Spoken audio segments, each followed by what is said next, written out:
ومن أحسن قولا ممن دعا إلى الله وعمل صالحا وقال إنني من المسلمين. Kemudian Imam Ibnul Qayyim rahimahullahu ta'ala menggambarkan satu kalimat yang sangat agung, ya, berkaitan dengan hati. Bahwa Imam Ibnul Qayyim rahimahullahu ta'ala menggambarkan dua sisi lain tentang hati.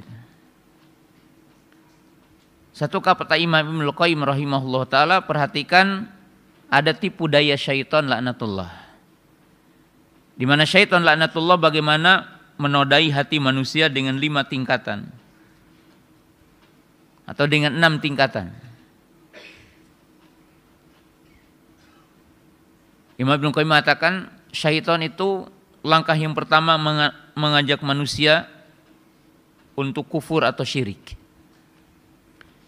Jika ia tidak mampu, maka syaitan laknatullah menggelincirkan manusia agar terjerumus kepada bidah. Jadi bidah itu tingkatan kedua kata Imam Ibnul Qayyim. Jika tidak mampu dibawa bidah, maka syaitan menggoda kita agar kita melakukan dosa-dosa besar. Jika tidak bisa digoda untuk melakukan dosa besar, maka syaitan menggoda kita agar kita melakukan dosa-dosa kecil. Syaitan tidak akan berhenti di situ. Syaitan akan menggoda kita, yaitu apa? Al-mubalaghatu fil mubahat. Yaitu berlebih-lebihan dalam hal yang boleh. Dan ini yang harus diperhatikan. Mubahat. Al-mubalaghatu fil mubahat. Al-mubalaghatu fil mubahat tudha'iful qalb. Itu akan melemahkan hati. Wa tuqaddirul qalb. Dan akan menodai hati, mengkotori hati. Seperti apa? Al-mubalaghatu fin naum. Orang yang berlebih dalam tidur. Karena orang yang berlebih dalam tidur itu akan lemah. Dalam zikir kepada Allah, dekat kepada Allah gitu ya. Kemudian apa? Al-mubalaghatu fit ta'am. Orang yang berlebih-lebihan dalam makan. Ya. Kita wajib makan, tapi berlebih-lebihan. Maaf ya, Imam Ibnul Qayyim mengatakan, maaf yang badannya gemuk ya. Imam Ibnul Qayyim mengatakan, la yuflihu samin, tidak akan beruntung orang yang gemuk katanya. Lam fil ghalib dha'af. Dalam ghalibnya ada lemah, walaupun banyak yang gemuk lebih dekatnya. Tapi dari sisi kesehatan Imam Ibnul Qayyim mengatakan seperti itu ya. Ya. Kemudian apa? Al-mubalaghatu fil mukhalatah. Kata Imam Ibnul Qayyim, berlebih-lebihan dalam bergaul. Al-mubalaghatu fil kalam, berlebih-lebih dalam berbicara. Hatta kalau kita kumpul ya, mulai ya. Jangankan orang awam, ya, hatta ustaz saja. Kaifa halu, ngobrol. Gimana antum dakwah ke sananya, ngobrolin ta'adud, ngobrolin apa aja gitu ya. Jadi tulul kalam, makhraj, ya, au madkhali syaitan. Orang yang lama berbicara itu ada pintu untuk syaitan. Sehingga Ibnu Qayyim mengatakan al-mubalaghatu fil jima. Sehingga orang berlebih-lebihan dalam jima. Ya, tudhaif. Apalagi orang berlebihan dalam yang tidak memberi manfaat. Sehingga Nabi SAW mengatakan apa? Min husni islamil mar'i tarkuhu malayani. Tapi kata Imam Ibnul Qayyim, jika orang tidak bisa digelincirkan dalam hal mubalaghah dalam yang mubalaghah dalam yang boleh, syaitan masih punya pintu lagi katanya. Itu apa? Al-iltija ilal mabdul wa tarkil fadil. Yaitu orang yang punya orientasi perhatian kepada yang lebih rendah dan meninggalkan yang lebih utama. Hatta di dalam taat. Hatta dalam taat. Misal, Ustadz, apa amalan yang bermanfaat untuk yang mati? Dia tidak diawali apa amalan yang lebih baik untuk saya lakukan. Dia bertanya untuk orang lain. Bukan berbicara tentang tidak bolehnya ada amal yang sampai kepada orang mati, boleh. Tetapi kalau kita jadi anak, semua amal yang kita lakukan akan sampai kepada orang tua kita, walaupun kita tidak niat. Dengan dalil yang ijma sahihnya. Nabi SAW mengatakan apa? Sab'atu asya'in yajri sawabuhu alal abri wa huwa fi qabrihi. Ada 7 perkara yang akan mengalir kepada orang yang meninggal dunia walaupun dia berada di kuburannya. Apa katanya? Waladan solihan tarokahu, yaitu orang yang meninggalkan anak soleh. Semua amalan anak soleh akan sampai kepada orang tuanya. Tapi banyak orang yang bertanya tentang apa yang sampai kepada yang mati dan dia tidak bertanya tentang apa amal yang paling baik untuk dirinya. Dan ini makaidu syaitan, tipu daya syaitan laknatullah. Dan itu akan mematikan hati orang yang beriman dengan sebab itu. Kita bertanya tentang ilmu, bertanya tentang orang sebelum bertanya tentang apa itu tauhid gitu. Sampai para ulama mengatakan, contoh dalam ibadah, tanggal 10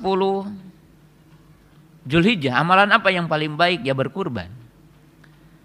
Sehingga banyak para ulama yang mengatakan bahwa berkurban tanggal 10 Zulhijjah lebih afdal ketimbang orang bersedekah dengan harga kurban. Karena amal yang terbaik di saat itu. Orang ditanya, hari Jumat salat intidhar atau baca Quran? Nah, kalau antum masuk hari Jumat baca Quran atau salat intidhar, maka jawabannya akan beda. Kalau orang yang tidak begitu mampu memahami makna Quran, lebih baik dia salat. Karena dalam salat ada bacaan Quran dan afdal, ibadah yang paling afdal. Tapi orang yang mampu beristimbat dan mendalami isinya, lebih baik bagi dia adalah untuk membaca Al-Quran. Setiap manusia punya kebaikan yang berbeda. Jamaah yang dimuliakan Allah Subhanahu wa taala.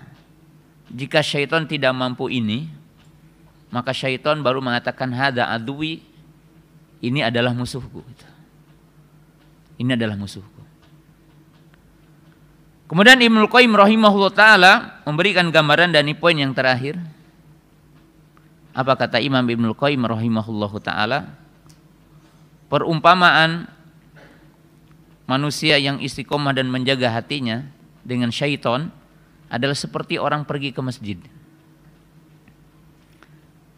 Dan ini tipu daya syaitan laknatullah. Karena ada hal-hal yang terkadang dalam pikiran kita melemahkan hati kita. Contohnya apa? Allahu Akbar, Allahu Akbar. Kata syaitan, nanti dulu belum iqamah, baru adzan. Maka orang itu diam aja di rumah. Kemudian dikumandangkan iqamah. Maka syaitan berkata, yang penting dapat 1 rakaat, dapat jamaah. Man adraka raka'atan faqad adrakal jamaah. Siapa yang dapat 1 rakaat, dapat jamaah. Dia masih nunggu di rumah. Dia akan berangkat lagi. Yang penting dapat ruku imam, dapat 1 rakaat. Nggak perlu 1 rakaat penuh. Pakai dalil gitu. Dan itu tipu daya syaitan laknatullah. Sampai diprediksi imam itu telah selesai, syaitan bilang, yang penting niat sholat berjamaah Anda udah dapat pahala. Sehingga orang itu tidak pergi ke masjid. Maka disitulah kaum muslimin jamaah yang dirahmati Allah Ta'ala taswif, yuqadirul qalb. Orang yang mengatakan nanti ketika akan melakukan suatu kebaikan, itu hatinya akan mati dengan sendirinya. Kemudian apa? Kemudian su'ul fahmi ala ba'di nusus yuqadirul qalb. Yaitu buruknya dalam memahami nas-nas syariat. Karena terkadang orang itu menganggap dia telah berdalil. Dan dia telah mendapatkan toleransi dari nas. Toleransi dari nas tadi kan yang penting kita niat udah dapat pahala. Dia cukup. Padahal tidak demikian. Yang dapat pahala dari niatnya itu adalah orang yang telah niat tapi terganjal dengan halangan-halangan syar'i. Baru dia dapat pahala dari niatnya. Adapun orang yang berniat kemudian dia tidak melakukan dan dia tidak terhalang dengan sebab-sebab syar'i, dia tidak dapat pahala dari niatnya. Dan Allah tidak akan menulis niatnya. Maka jamaah yang dirahmati Allah Subhanahu wa taala mengatakan di antara yang akan mematikan hati adalah dhaful basirah binusus syariah. Jadi lemahnya pengetahuan yang benar terhadap nas-nas syar'i. Dan orang yang terlalaikan dengan tipu daya syaitan itu akan mati dengan sendirinya. Maka kata Imam Ibnu Qayyim rahimahullahu taala, fal hadar wal hadar ala maqaidi syaitan. Maka berhati-hatilah kepada semua tipu daya syaitan yang akan melemahkan hati kita. Demikian barangkali apa yang saya bisa sampaikan di malam yang berbahagia ini.